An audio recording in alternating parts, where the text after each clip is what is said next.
is to inform young designers about page imposition on a commercial printing press sheet. So if we look and kind of reflect back on some of the classes that you had at this point, specifically a computer page makeup, where you're building, magazine spread and your menu, and there's been multiple discussions about the document needing to be a multiple of 4. Okay, so when we're creating documents in applications like InDesign, we're working in what's called reader spread. So the pages sequentially lay out 1, 2, 3, 4, 5, etc. Correct?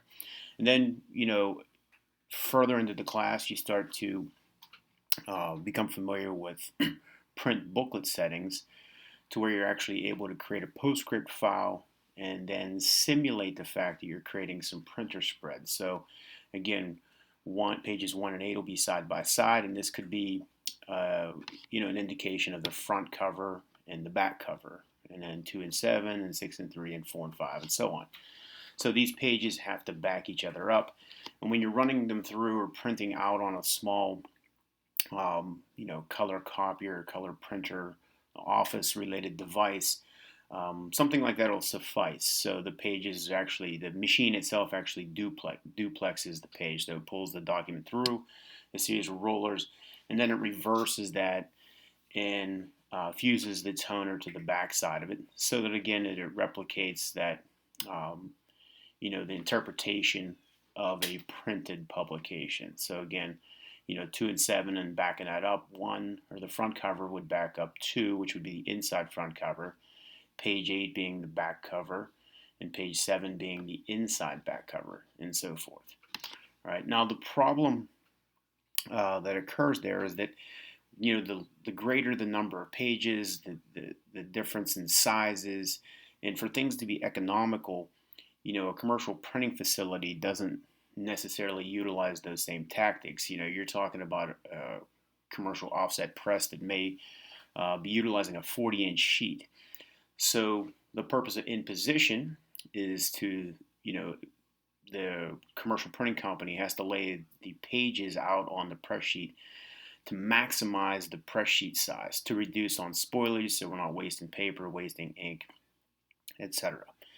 So the reason that's important for a young designer is that when you're getting into a multiple page document design, it's important to understand where these pages are going to meet and cross over, where the folds may occur, the type of binding, if there's any specialty features that have been applied, die cuts and things like that along the way. They all have to be included or interpreted by the page imposition. So now, for the purpose of this exercise, we are going to manually create a press sheet.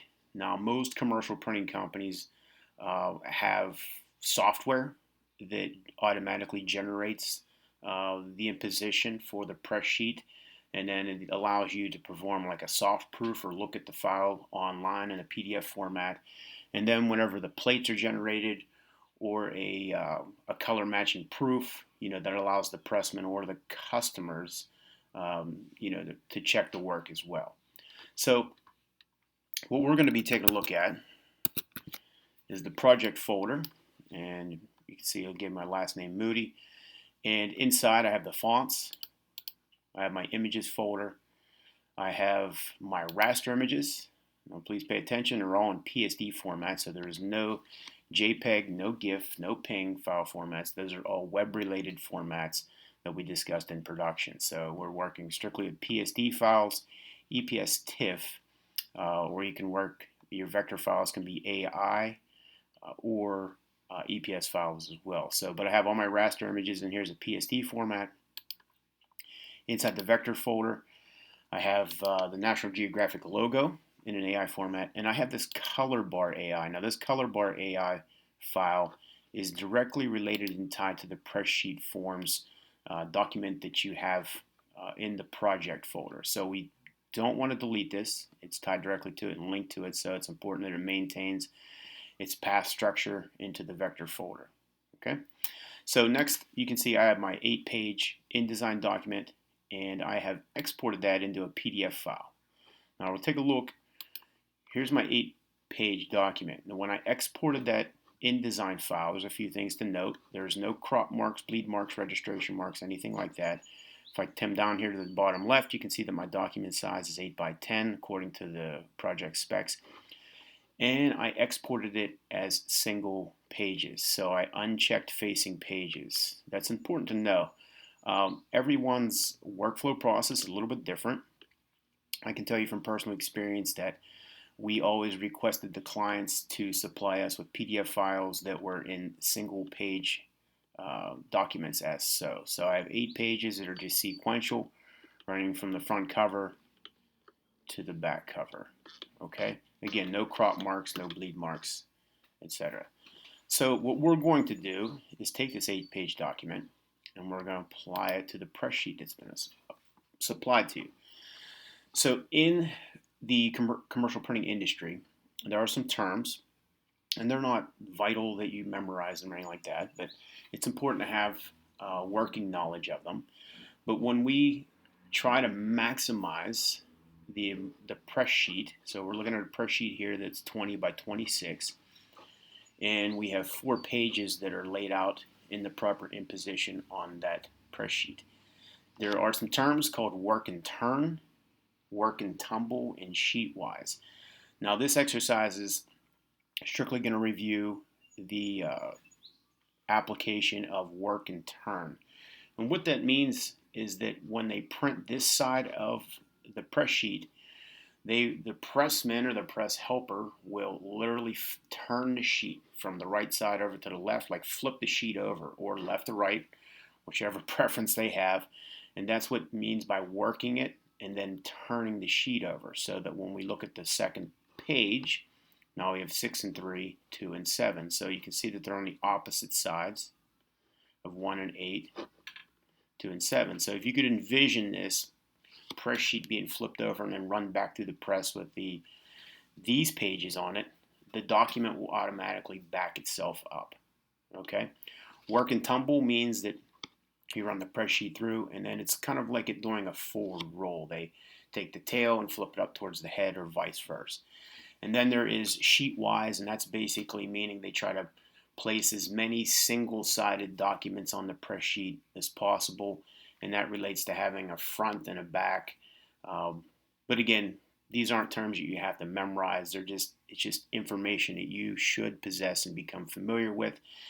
As you start to become a little bit more advanced in your career, these questions may pop up, and may be requested or asked of you. When we're looking at the press sheet, you can see here's our color bar that is in the AI or vector folder.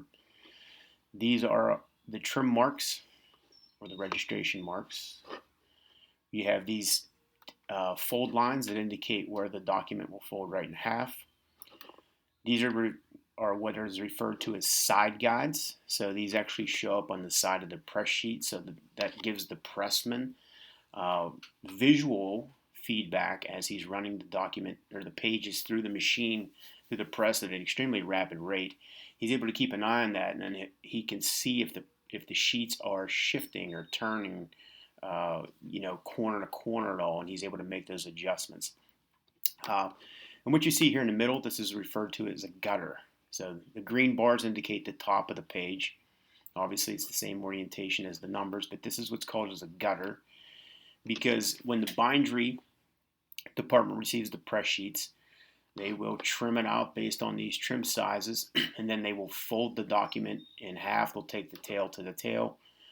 They will fold it in half lengthwise here to indicate the front and back cover, and then they will stitch it, meaning with the staples, so stitch it, and then they will trim the top gutter off, and then you'll be left with a fully stitched 8-page document. Okay, so let's take a look. Again, I've exported my InDesign document as a single 8-page PDF file. We're going to take a look at our press sheets file. So here's my press sheets, and when you're examining this InDesign document, a few things I want you to note is that it's 2 pages. They're going to look exactly the same, And then on the master page is where the color bar, the side guides, tick marks, and registration marks are all located. And you'll also see that they are placed on the layers called temp, and you should be working on layer 2. Okay, so I'm going to double click on page 1, and then to help you, I highly suggest that you just keep your press sheet available to you like this. Just keep it off to the side. So we're going to start with page 1 and page 8. And what we want to do is we want to hit Command D, and I'm going to locate my PDF file. And before we get too anxious and automatically hit open, you want to make sure that this Show Import Options is selected. Show Import Options is going to give us a secondary dialog box that allows us to make additional adjustments and indications before placing the page. So I'm going to click on Show Import Options and hit Open. Here's my secondary dialog box. This will allow me to toggle through which page I'm looking for. Right? And then some things to pay attention to are over here on the range. We're only placing the previewed page. Options to crop to, you can crop to the art, to the crop marks, if there are crop marks on it, the trim, the bleed, and the media. I just have it set to art. And you want to make sure the transparent background is not checked. If you see when I check that, how it automatically creates a transparent background. That might seem okay, but it can be problematic if you start to place a document over top of a colored background or another page. It becomes a transparent and layering problematic situation. So I want to uncheck that. And again, we're going to start with page 1. I'm going to click OK. And then just to keep things simple, I'm just going to come out here on my artboard on the press sheet. I'm going to click once. And because I selected the art as my crop to settings, I'm going to get this bounding box. It's already going to be the appropriate size. And I'm just going to go up here in the corner with my selection tool, and I'm just going to rotate. I can hold down Shift, and then I'm going to drag that onto the guides. It should snap right into position. And if your document, when you created your 8-page InDesign file, set it to be 8 by 10, it should snap right into position. The guides have been adjusted to accommodate the 8 by 10 sizing. And remember, we want the head facing towards the gutter to reflect that of our press sheet. Okay, so go back, deselect, and then I'm going to hit Command D. We're going to go back to the 8-pager. Same thing, Show Import Options. I'm going to click OK. This time I'm going to toggle directly to page 8. Click OK once. And then we're going to do the same thing. We're going to rotate that. I'll hold down Shift so that I snap it right into position. Right, so here's the front cover. Here's the back cover. Page 1, page 8. Let's do 4 and 5 real quick. So I'll deselect, Command D. Page 4. And now we're going to rotate this the other way. This is often a mistake that's made. You want to make sure that the heads are facing towards the gutter. There's page 4.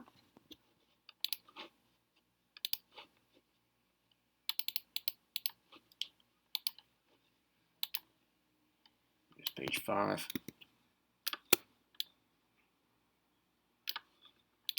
So page 1, 8, 4, and 5, and that is a direct reflection of our press sheet.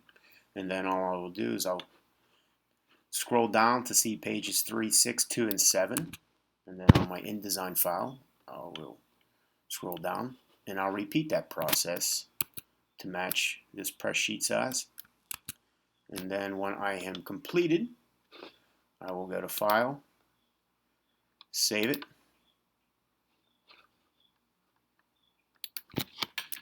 Call it Moody. And then I'll go to File, Export. And you're going to export as a PDF print. And then high quality print, PDF1XA 2001, compression, leave it alone. Marks and bleeds, we don't want to check any of these because we've already accommodated and set up our marks and bleeds on the press sheet. So it doesn't do you any good to have marks and bleeds on a press sheet that are irrelevant to the size of the document. So output in advance, we leave them alone, we hit export, exports it out, and then we have the PDF of our press sheet when we're finished. That is it for this screencast covering the fundamentals of page imposition for a press sheet for a multiple page document.